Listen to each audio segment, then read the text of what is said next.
He changed after you read The Great Santini. On a cold midwinter's eve, Pat Conroy is wrapped in the warm embrace of his most ardent readers, paying rapt attention to his every word.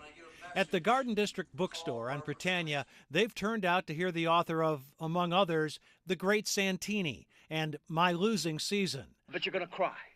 Come on, mama's boy. A central figure in each is an oppressive and an abusive father, very much Conroy's own, who rather than take the blame for the scars he left on his son, took credit for the inspiration they gave him. I should have beaten you more. You'd be a lot better writer. I said, you beat me much more, I'd have been Shakespeare. The Great Santini earned Robert Duvall a Best Actor Oscar nomination. My Losing Season chronicled Conroy's final year as a basketball player at the Citadel, the military academy whose plebe system he portrays as cruelly sadistic. Besides himself, only one other person in the audience this night experienced both. Ladies and gentlemen, you are by far my favorite part of the line.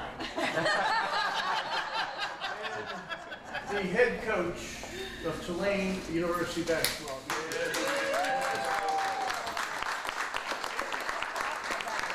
Side to side, get it inside, let's go. There's a bad call. That's a bad call. Let's go, stance now, stance, stance. Pat and Ed Conroy, Tulane's first-year basketball coach, are first cousins. Pat's dad, Don, the Great Santini, was the oldest of 9 children.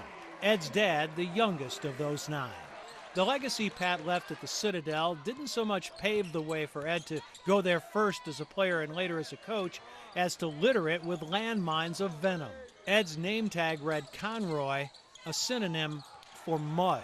My freshman year, there were some members of the senior class whose job it is to make things tough on you anyway, that weren't particularly fond of the portrayal. But he went there and he coached there because he trusted his instincts about people, just as he trusted what he saw in Pat's father rather than what he read about him. The dad went to one of my college basketball games at the Citadel. He went to 40 of Cousin Ed's. As the Bulldogs coach, Ed Conroy tried to make the game fun at a place that seldom is, even if that meant at his expense, when a spontaneous post-game celebration made him the dowsee rather than the dowser. And part of that moment was just teaching those guys how to enjoy winning in the game and those moments. It can be a demanding place and tough. Help side, help side, help side! After 4 seasons at the Citadel, a call came from New Orleans, from a university with its own unique challenges. At the Citadel as a coach, you're 27 games under 500. You only had 1 winning season. Why does Tulane want Ed Conroy as its head coach? I think we know how to put a plan together, and I think that in time people will see those results. Oh! That's a foul! Tulane is used to waiting for a return to what passes as their glory years some 15 years ago.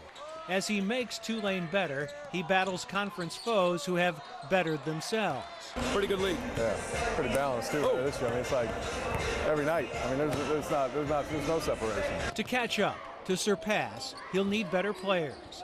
Not everybody could or wanted to go to the Citadel. The challenge is little different on Freret Street. Have you went up and watched the kid at Castor, Lee Arthur Smith's boy? I have not. I don't think he could get into here, but he's a pretty good player.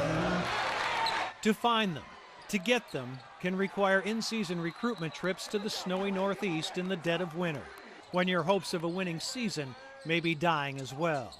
One recruit can turn around a program. One missed shot can turn around a game. One significant player who starts tuning out your message can become a cancer in the locker room. Is it a singular pressure to be a college basketball coach that maybe is unlike any other role in coaching? Oh, I think it is. In fact, I laughed this morning because as the calendar turns to February now, you see a lot of us start to snap. Finish it now, finish it, stance! But whether it's halftime of a game or a season, he's alert to what must be altered in his team or himself. He's brilliant at making adjustments. He's a brilliant floor coach, smart, organized, but what you're going to see is exciting basketball. Kids that get after it. Kids that do it because they love Ed. Pat Conroy, like Ed, is from a family of 7. He has felt the comfort of approval from the hand of his millions of readers. And he has felt the back of the hand from a man whose approval he sought much of his life without success. He knows about the enduring value of character because he has experienced the difference. He's just a good man, and the best I think our family's produced. Jim Henderson, 4th down on 4.